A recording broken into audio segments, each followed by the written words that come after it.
A esta hora, como todos los días, el devocional de mañana oirás mi voz.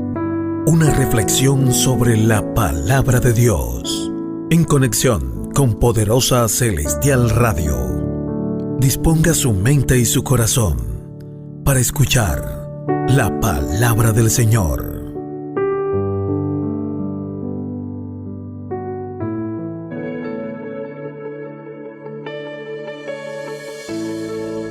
Bueno, y para continuar con este tema que estábamos llevando en el día de ayer, comenzamos un tema sobre la manifestación del Señor. Diríamos entonces que el tema realmente sería como que el tema de la gloria de Cristo, la manifestación de Cristo, o la realidad de los judíos y la realidad de Jesús, porque realmente se viven las dos realidades. Y de pronto podríamos hablar nosotros de aquello que comúnmente se maneja cuando hay dudas y preguntaríamos quién tiene la razón. Obviamente que el que tiene la razón es Jesucristo, con la palabra. Él siempre tiene la razón. Todas las peleas, todas las batallas, Él las gana. Estamos en el equipo del que gana todas las batallas. Nunca pierde una batalla. Y hablábamos del lugar santo terrenal. Hablábamos de la redención por la sangre de Cristo. Nada más por la sangre. No hay más redención. Y hablábamos del sacrificio de Cristo, que es el sacrificio de Cristo quita el pecado. Nada más. Pero hablábamos también sobre las ordenanzas del primer pacto.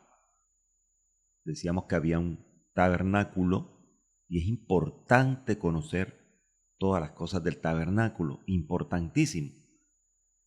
Ya lo hemos dicho y lo repetimos, el evangelista bien formado debe tener muy claro lo que es el tabernáculo en aquellos tiempos y también las 7 dispensaciones que también le hemos hablado acá en nuestro canal. Y decíamos que en Hebreos capítulo 9 habla del tabernáculo, para que no digan, pastor, pero eso es Antiguo Testamento, pero Hebreos nos explica qué había en el tabernáculo de aquellos tiempos. Con algo curioso, dice que en la primera parte, llamada el lugar santo, y la segunda parte el lugar santísimo. Pero si vemos bien, el tabernáculo tenía 3 lugares: el lugar del altar, el lugar santo y el lugar santísimo. Pastor, entonces el escritor se equivocó. No, porque meditando en esto, podríamos hablar de que él expone los 2 lugares principales, porque realmente el altar somos nosotros en este tiempo. Y en el altar de aquellos tiempos, en el tabernáculo, se manejaba obviamente pues la entrada al altar, un lugar llamado el lugar de sacrificio. Ahí se hacían los sacrificios. Y también la fuente de bronce, que era donde estaba el lavamiento, la limpieza. Cabe notar entonces que, recuerden que hablamos del Salmo 51, cuando David dice que el sacrificio de Dios es el espíritu quebrantado. Entonces David comienza como a profetizar lo que iba a ocurrir en este tiempo. Nosotros en este tiempo somos el altar, somos el tabernáculo, somos el templo, somos el trono del Espíritu Santo. Somos el cuerpo, ¿sí? Y en Hebreos 9, lo que había en el lugar santo era el candelabro, el candelero, la mesa y los panes de la proposición. Y en el segundo velo que habla acá en el tabernáculo, habla del lugar santísimo. Tenía el incensario de oro, el arca del pacto cubierta de oro por todas partes, en la que estaba la urna de oro que contenía el maná, la vara de Aarón que reverdeció y las tablas del pacto. Cabe notar que entonces nosotros, aquí está hablando en Hebreos 9 del lugar santo terrenal, del tabernáculo terrenal de aquellos tiempos. Pero cabe notar entonces que ese lugar terrenal se convirtió en lugar celestial.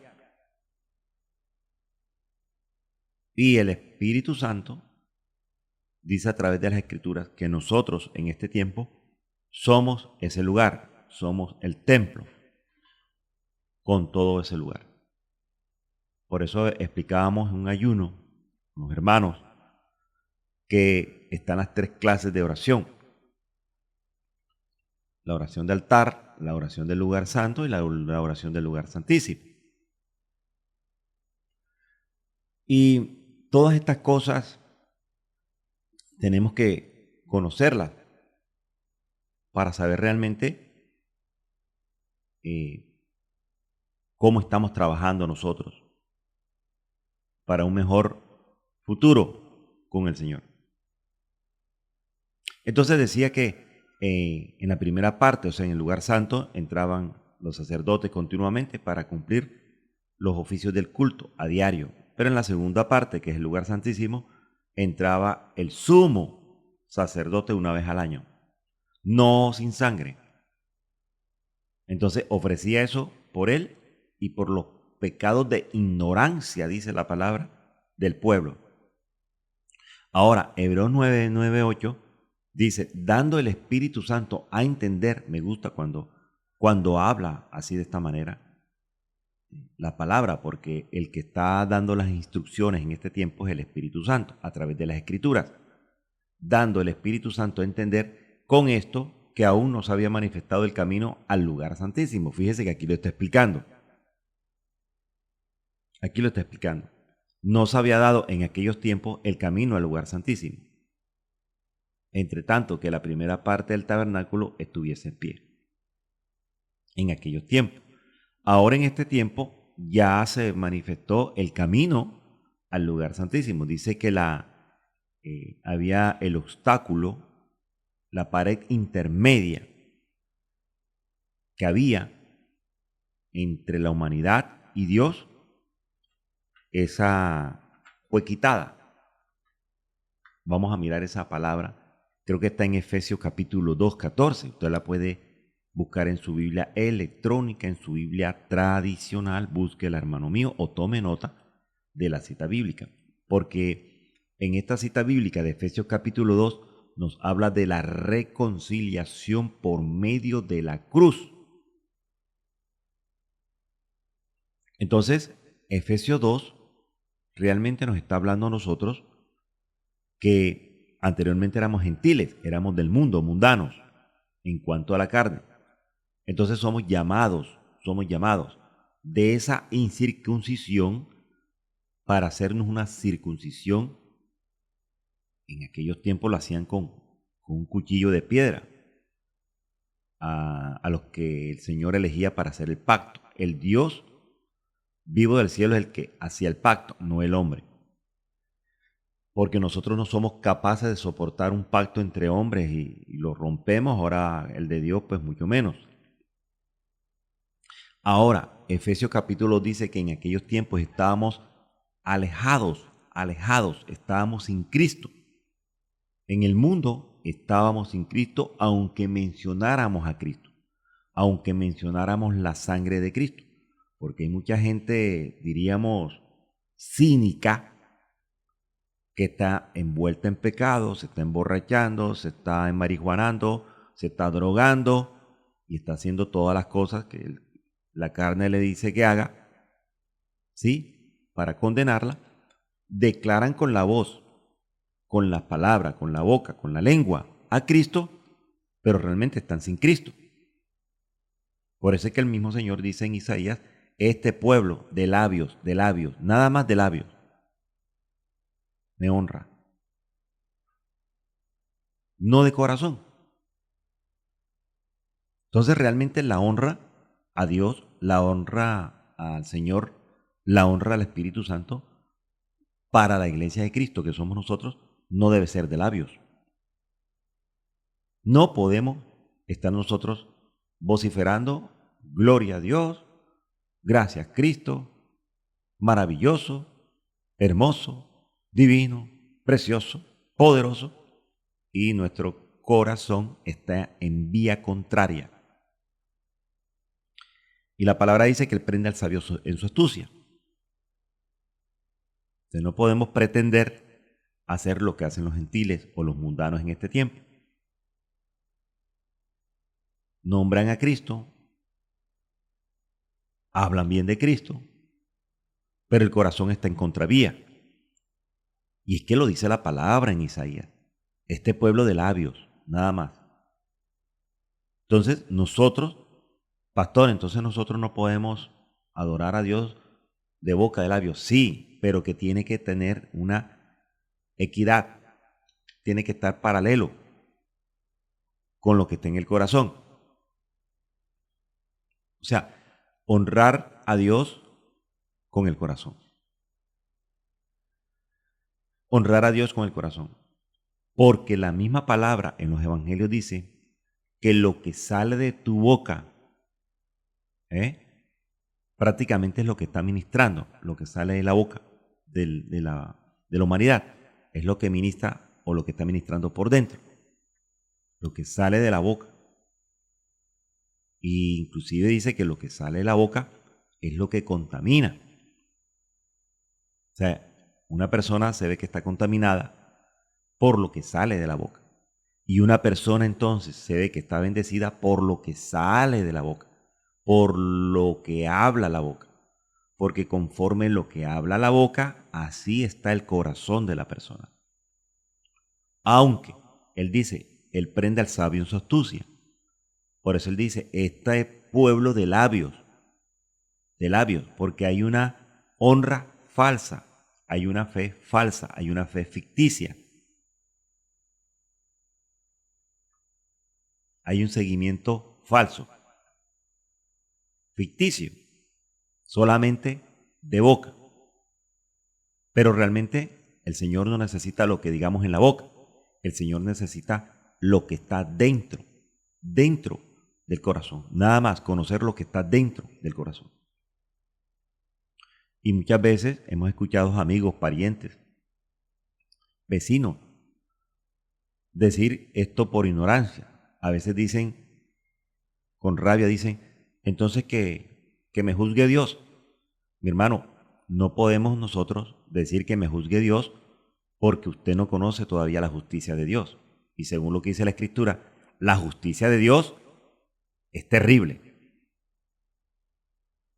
Y si usted desea que lo juzgue Dios, ese es un error garrafal de un cristiano evangélico que diga que me juzgue Dios.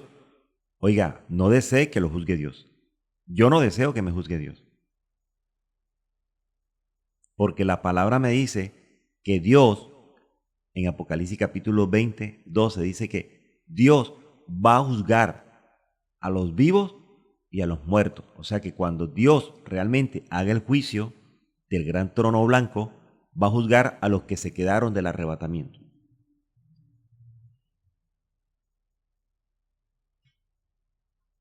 Y muchas veces decimos eso por ignorancia. Ah, no, entonces que me juzgue Dios. Dios mío, por favor.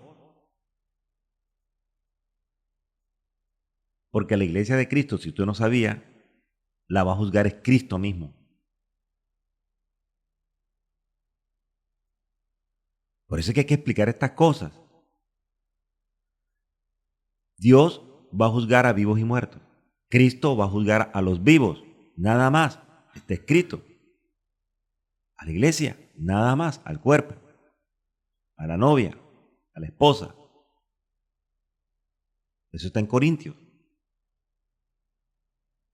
Y el Espíritu Santo no vino a juzgar, vino para hacernos libres a nosotros. Entonces, pecamos por ignorantes, por ignorancia.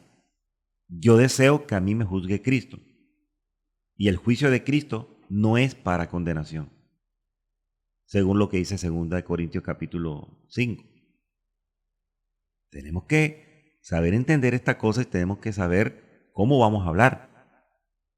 Porque entonces la palabra dice que por tus palabras serás condenado y por tus palabras serás justificado en este tiempo. Entonces nosotros no podemos estar hablando ignorancias, pecando por ignorante, porque de igual manera, si pecamos por ignorante, estamos pecando. Por eso es que tenemos que entender bien la palabra. ¿Qué es esto, pastor? ¿Qué es aquello? ¿Cómo aquello?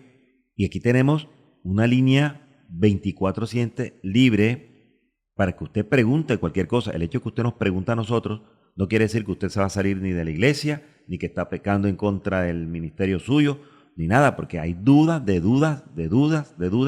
que obviamente los pastores por cuestiones de tiempo, algunos amados pastores trabajan, otros están apretaditos de tiempo y algunos no tienen el cuerpo, en el cuerpo pastoral, ministerial, no tienen un maestro, una cosa impresionante. Entonces la palabra del Señor dice claramente que este pueblo fue destruido. Este pueblo es engañado. Dice que porque le faltó conocimiento. Eso lo dice por allá en Oseas 4:6. Mi pueblo fue destruido. Y la iglesia de Cristo en cierta parte es destruida. Porque le faltó, no dice porque le falta, no le falta, le faltó conocimiento, le faltó conocimiento. Pero algunos creen que ya tienen el conocimiento y desechan el conocimiento. Por eso es que Oseas 4:6 es muy claro. Dice, a algunos les faltó conocimiento, pero algunos creyeron que tenían conocimiento y desecharon el conocimiento. Y la palabra dice que por cuanto desechaste el conocimiento, yo te echaré, aleluya, del sacerdocio. Y esta palabra quizás era para el pueblo de Israel, pero se cumple en nosotros también en este tiempo. Se cumple también en nosotros en este tiempo. Tenemos que estar cada día más consolidados con el Padre, con el Hijo, con el Espíritu Santo. Estos tres nos encierran a nosotros. Y Efesios 2:14 lo dice, Efesios 2:14. Dice, porque Él, o sea, Cristo, es nuestra paz. Él, Cristo, es nuestra paz. Que de ambos pueblos hizo uno. O sea, del pueblo de Israel natural y el pueblo gentil que somos nosotros, o que éramos nosotros. El mundo hizo uno. Inclusive también podríamos hablar del pueblo de Israel y del pueblo de Judá, porque acuérdense que ellos estaban separados, Judá por un lado y Israel por otro lado. Hizo uno. Es que el Señor siempre quiere que seamos uno. Y Él dice, derribando la pared intermedia de separación. Intermedia. Había un muro, había una valla, había un obstáculo. Y fíjese que hay una versión que dice que Cristo derribó el odio, que el odio era una barrera que separaba a los judíos con los que no son judíos. Entonces había una barrera. ¿Y la barrera cuál era, pastor? El odio. El odio. Por eso es que una de las obras carnales que nos habla en Gálatas es el odio. Y entre ellos se manifiestan muchas paredes intermedias, división, que la parte donde dice pared intermedia es el griego mesotoion, que significa división figuradamente. ¿Cuál es la pared que nos separa de las personas? ¿Cuál es la pared? Él dice que ya derribó la pared, pero ¿cuál es la pared mía? ¿Cuál es el obstáculo que yo tengo?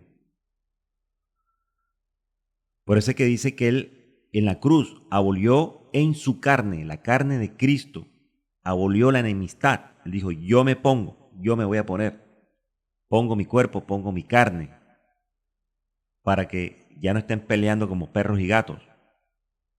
Pero resulta que pasó eso y fue peor. Llegamos al ministerio pues con una expectativa y Romanos dice que nos atacan y que uno contra otro se comen las carnes. Imagínense. Y entonces comienza la preparación allí del verdadero evangélico. A soportar, a soportar, a soportar, a soportar. Pero Cristo mediante la cruz reconcilió con Dios a ambos pueblos. Al pueblo judío, al pueblo de Israel, al pueblo samario, al gentil, y lo dice que lo reconcilia en su cuerpo, en un solo cuerpo. Y dice que matando en ella las enemistades. O sea que las enemistades, diríamos entonces que es lo que hace el peor de los daños. Las enemistades en el camino del evangelio. Entonces dice que vino, eso está en Efesios, estoy leyendo lo que dice Efesios, yo no estoy hablando por mi propia boca, dice Efesios 2:17, y vino y anunció las buenas nuevas de paz, o sea, el evangelio de la paz. Y ese evangelio de la paz estaba lejos de nosotros. Entonces él anuncia el evangelio de la paz, las buenas nuevas de paz, que es buenas noticias, a nosotros que estábamos lejos y también a los que estaban más cerquita, que era el pueblo judío. Tenemos entrada por un mismo espíritu, con E mayúscula, Espíritu Santo al Padre. Hay de aquellos que no reconocen al Espíritu Santo de Dios. Entonces, ¿dónde irán a entrar? ¿En qué lugar van a entrar? ¿O a dónde irán? Si no reconocen el Espíritu Santo. Si el único que nos ayuda a nosotros en esto es el Espíritu Santo. A nosotros. Tenemos entrada a un solo lugar con el Padre. Y esto es muy bonito, leer todo lo que es en el ángulo de Cristo, de salvación. Estudiar la carta a los Hebreos, se las recomiendo. Es una carta de 13 capítulos, pero impresionantemente hermosa. Ahí te habla toda la estructura de lo que es Cristo, la estructura de lo que es el pueblo, la estructura de lo que es el Espíritu Santo, la obra real de Cristo. Por eso Hebreos 9:8 dice, dando el Espíritu Santo a entender con esto, que en aquellos tiempos no se había manifestado el camino al lugar santísimo. En el lugar santísimo entraba nada más el sumo sacerdote. Pero con la muerte de Cristo y resurrección, dice Efesios, se cae, se desborona, se revienta la pared intermedia, el obstáculo. Y entonces ya nosotros tenemos libertad completamente. El camino está abierto, el camino está libre para llegar al lugar santísimo, que no es acá, está arriba.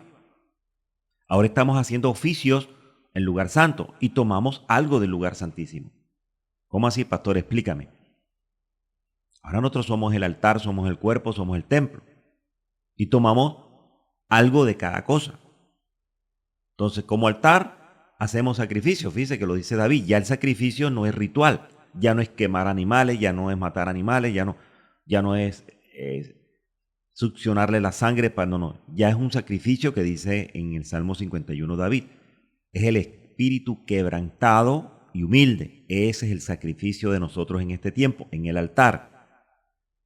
Tenemos que lavarnos, tenemos que limpiarnos, obvio, tenemos que bautizarnos también. Eso es el sacrificio. Y también en el lugar santo hay 3 cosas.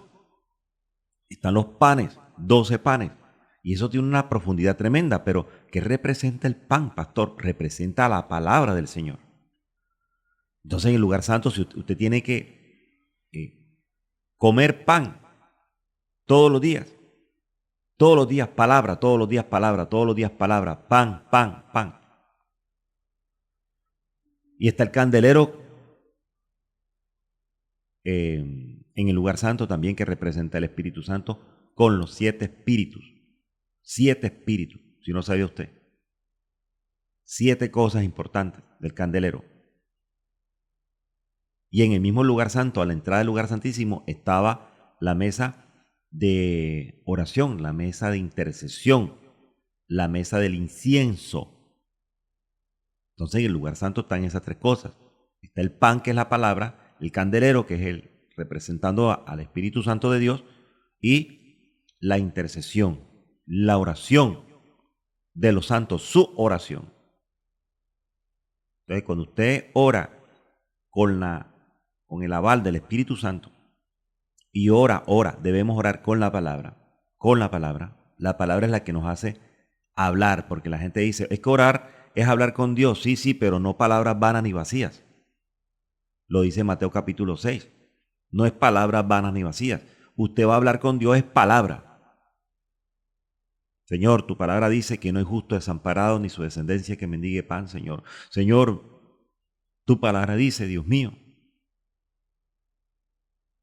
Tu palabra dice, tu palabra dice, tu palabra dice.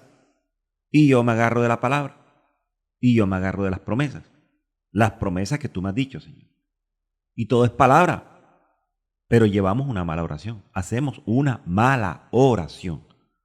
¿Por qué no hay respuesta, pastor? Porque el diablo no. Por el diablo no, porque usted está llevando una mala oración. Mala oración. Y eso es lo que hemos enseñado aquí a los hermanos. Están haciendo oración de altar. Y eso hay que entenderlo.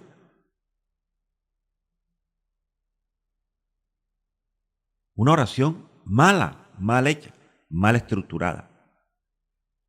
Porque nos han enseñado mal. Pero cuando usted ora de una manera que, Dios mío, eso llegue como olor grato, dice la palabra en Apocalipsis, porque el olor grato son las oraciones de los justos. Oraciones que llegan como incienso. Y eso se lo hemos explicado a la iglesia Casa de Oración. Pero hay gente que no entiende todavía. Señor, tu palabra dice. Señor, tal cosa. Padre, yo lo creo. Así usted llega y se para en la raya. No palabras emotivas, vanas, vacías. Por eso es que Mateo 13 dice algo muy importante cuando nos habla de la parábola del sembrador. Hay muchos que reciben la palabra, pero cuando se estrellan con la realidad, Dios mío. Y el mismo Señor lo explica, dice, Jesús explica la parábola del sembrador, dice, cuando alguno oye la palabra del reino, oye y no la entiende, ahí está el problema. Oye la palabra y no la entiende. Y lo hemos dicho muchas veces acá y lo repetimos. A Dios sí hay que entenderlo. Está escrito. Porque entonces no me dijera aquí en Mateo 13 y 19, cuando alguno oye la palabra del reino y no la entiende, entonces si me dice que no la entiende, ¿qué tengo que hacer? ¿Entenderla? Y si entiendo a la palabra de Dios, entiendo a Dios. Entonces a Dios sí hay que entenderlo. Pero como usted no lee la palabra, como no leemos la palabra, como no hacemos un estudio personal de la palabra, nos da pereza, nos da flojera, nos da apatía. Leemos otras cosas, el TikTok, el Instagram, todo lo que sale por el Facebook, las páginas del Facebook, esas nos llenamos casi 24/7 con las páginas del Facebook. Y ese tiempo, si lo dedicamos por lo menos 15 minutos, 10 minutos a leer un capítulo, un versículo, en un minuto un versículo, y preguntar lo que no entendemos, porque con eso nos estamos enriqueciendo. Con leer uno, y la palabra dice, tenemos que entenderla. Oímos la palabra, ¿para qué vamos a oír la palabra en el culto del domingo?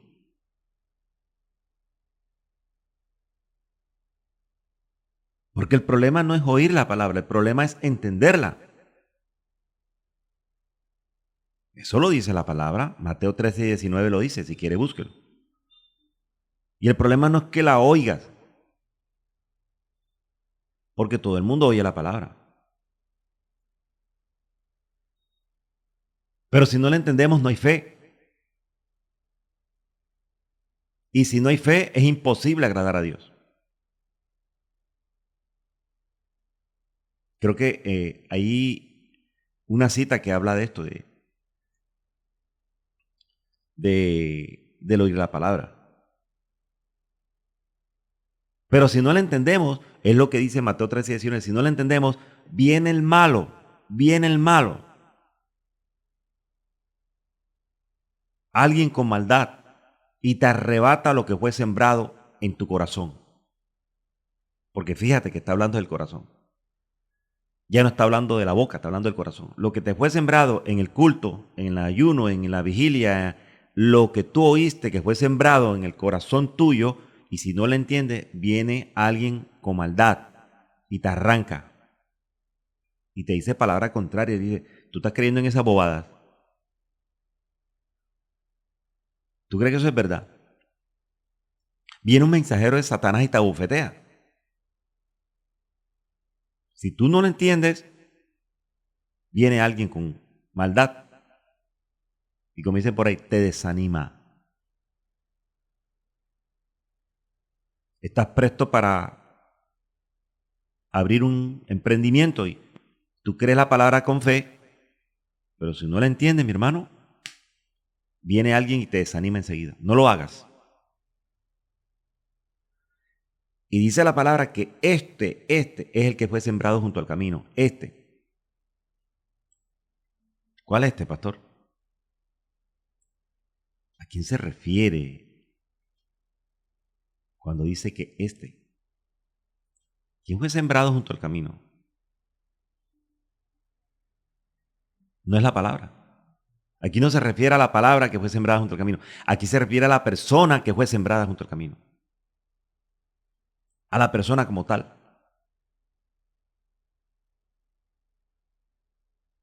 ¿Sí ve?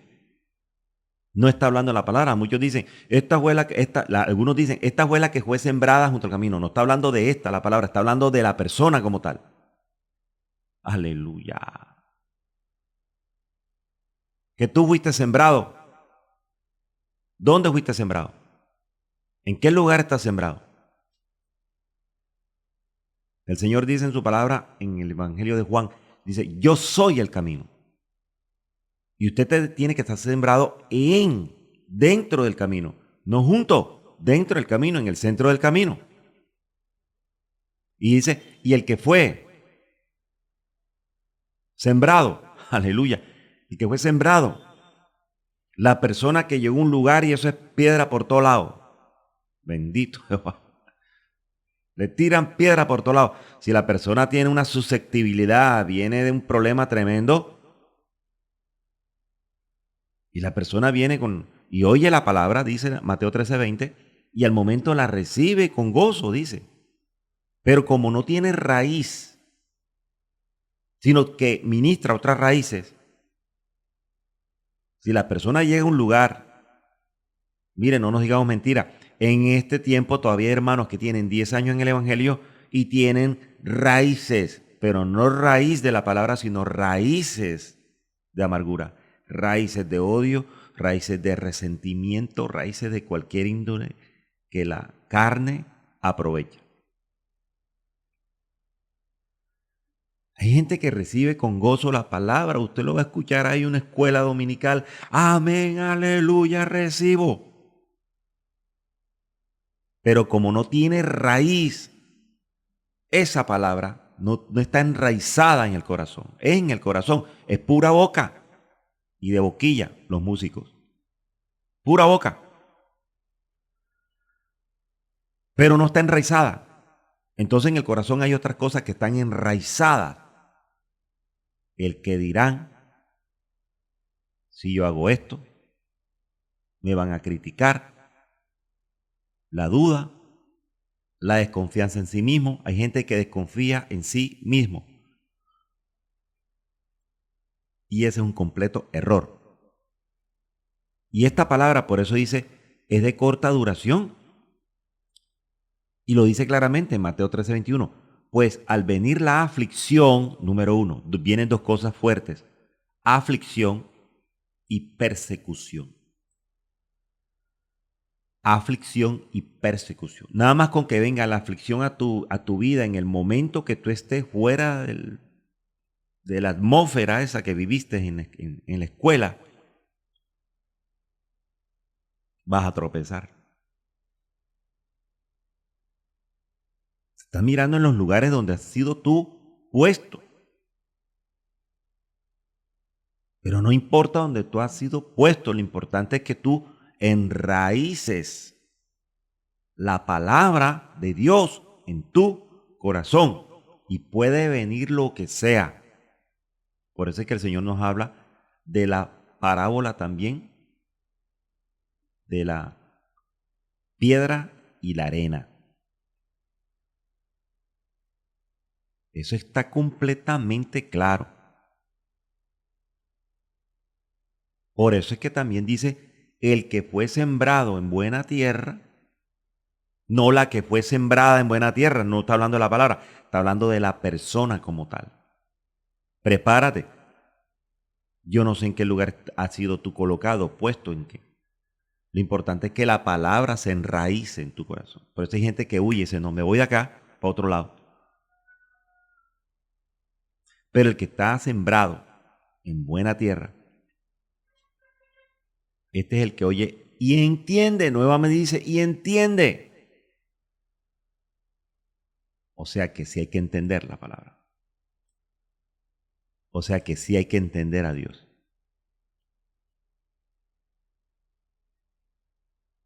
¿Y cómo la entiende? La oye, la entiende y da fruto. Y da fruto en su... No va a dar fruto al 100%. Ahí dicen 3 niveles. Comenzará a dar fruto al 1%, al 2%, al 5%, al 10%, al 30%. Y no está hablando de plata. Sino que tu fruto, el fruto del Espíritu Santo está creciendo en ti. Entonces no había nada de amor. No había nada de amor en el corazón de uno. No había nada. No amábamos ni la sombra de nosotros. Sino al contrario, odiábamos, envidiábamos y de todo. Pero como recibo la semilla, recibo la palabra y fue sembrada, y cuando fue sembrada comienza a coger raíces, raíces, raíces. Entonces la palabra dice, si hurtabas, no hurtes más. Si odias, ya no odies más. Entonces el antónimo del odio es el amor. Y les fue sembrado el amor, y les fue sembrado el amor. Y el amor, la semillita del amor, llega y se revienta por dentro. Muere la semilla y crece y se enraiza por dentro. El amor se enraiza por dentro. Y va dando fruto. Entonces ya usted no va a dejar, ya no va a odiar, sino dice, ya mi corazón, no sé qué ha pasado, pero mi corazón ya está siendo como cambiado. El Espíritu Santo comienza a hacer la obra. Y la palabra dice que uno es el que siembra, el otro es el que riega. pero el crecimiento lo da Dios. ¿Y cómo da Dios el crecimiento? Él no da el crecimiento así por así. Él da el crecimiento porque usted y yo nos alimentamos todos los días de el pan y el vino. Si usted nos alimenta todos los días de pan y vino, pan y vino, pan y vino, se va a desnutrir. Se va a secar. Esto tiene su misterio, hermano, pero su misterio bueno. Esto tiene su cosa bonita. Cuando la entendemos, hay que entenderlo. A papá hay que entenderlo. Olvídese que le han predicado. Es que a Dios no hay que entenderlo. Me encuentro con tristeza con gente más vieja que yo en el evangelio y me salen diciendo esta barrabasada. Pastor, es que a Dios no hay que entenderlo, hay que obedecerlo. Espérate. ¿Cómo así? A Dios hay que oírlo, hay que entenderlo y hay que obedecerlo. Porque cuando usted llama a su hijo con su idioma, con su lenguaje, usted lo llama por su nombre, a su hijo o a su hija, o a su nieto, o a su nieta, no sé. Usted lo llama con su nombre. Y si usted le está hablando en su idioma, él lo va a oír, lo va a escuchar a usted. Entonces, le oyó y usted le dio la orden, él le oyó y le entendió. Y como le oyó y le entendió, él le obedeció. Esas tres cosas tienen que estar juntas. El oír, el entender y el obedecer. Usted no puede obedecer si no entiende. Usted no puede obedecer si no oye. O que venga aquí un francés a exponerte la palabra en francés.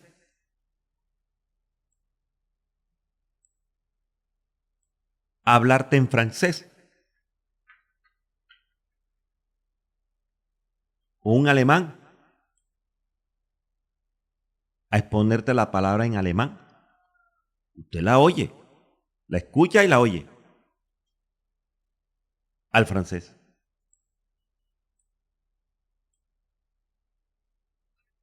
Pero no la entiende.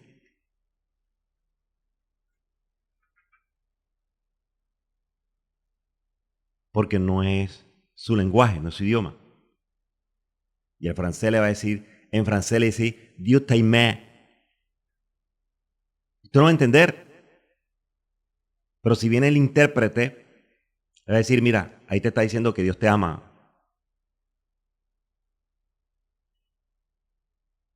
Por eso es que hablábamos ayer que Moisés puso excusa y Dios le puso allí, le puso allí.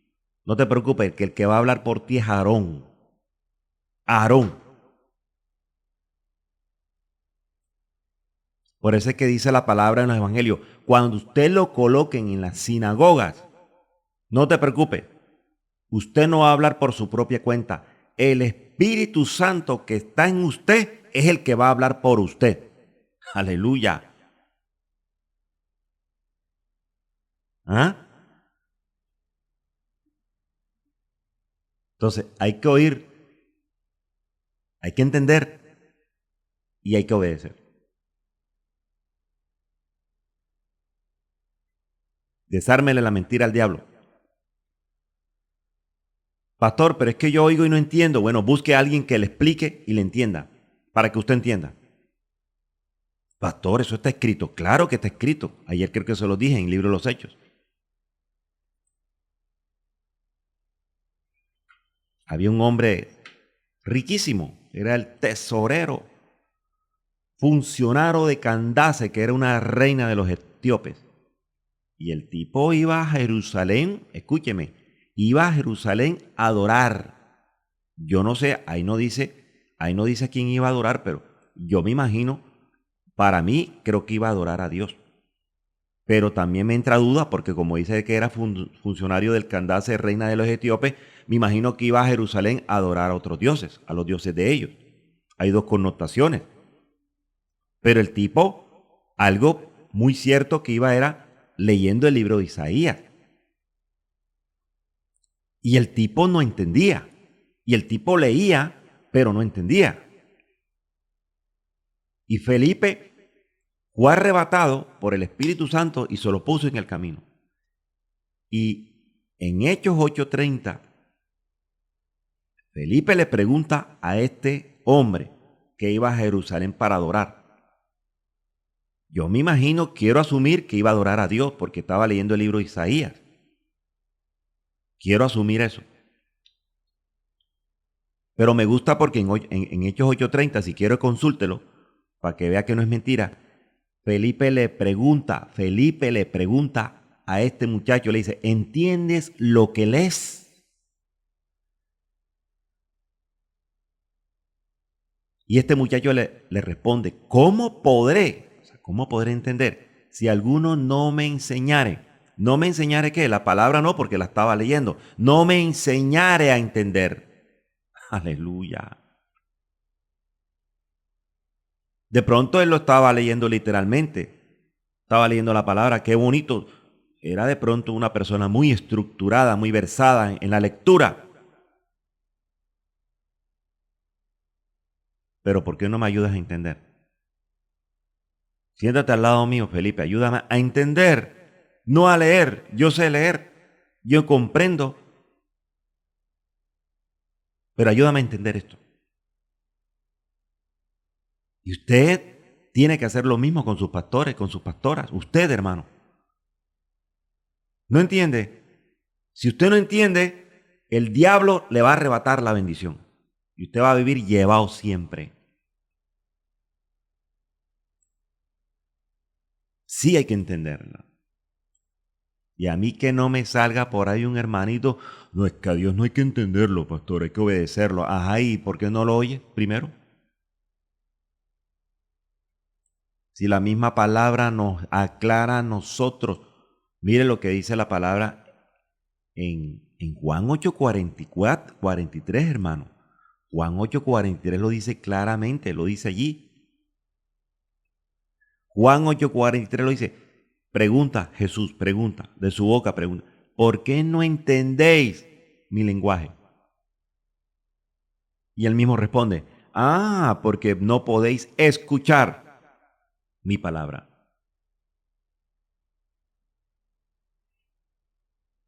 Si usted no escucha, si usted no oye, dejemos mentira, no hay fe. Es una fe vacía, vana, ficticia, falsa, porque lo dice la palabra en las cartas también del apóstol Pablo. Dice que la fe viene por el oír. Fíjese que dice el oír, el oír. Y el oír por la palabra. La fe viene por el oír. Y el oír por la palabra. Por es una acción, por. Y el Señor pregunta, ¿por qué no entendéis mi lenguaje?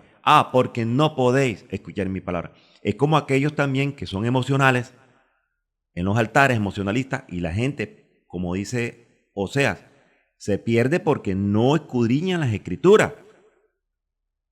Y muchos se ha regado a nivel mundial. Muchos le han dicho a la gente y le predican, no le preguntes a Dios por qué, sino para qué. ¿Quién dijo eso? ¿Dónde está escrito eso?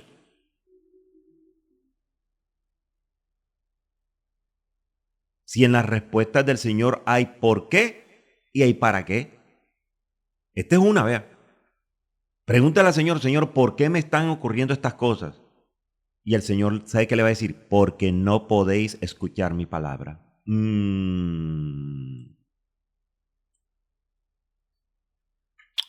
Señor, sí, así es.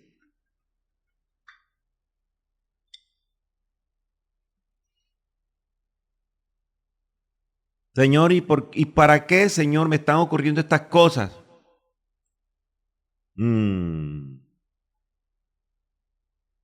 Para que sepas que yo soy Jehová, que te esfuerzo y te digo que seas valiente. Por eso es que ya en Reyes 18 también lo dice, respóndeme, Jehová, respóndeme.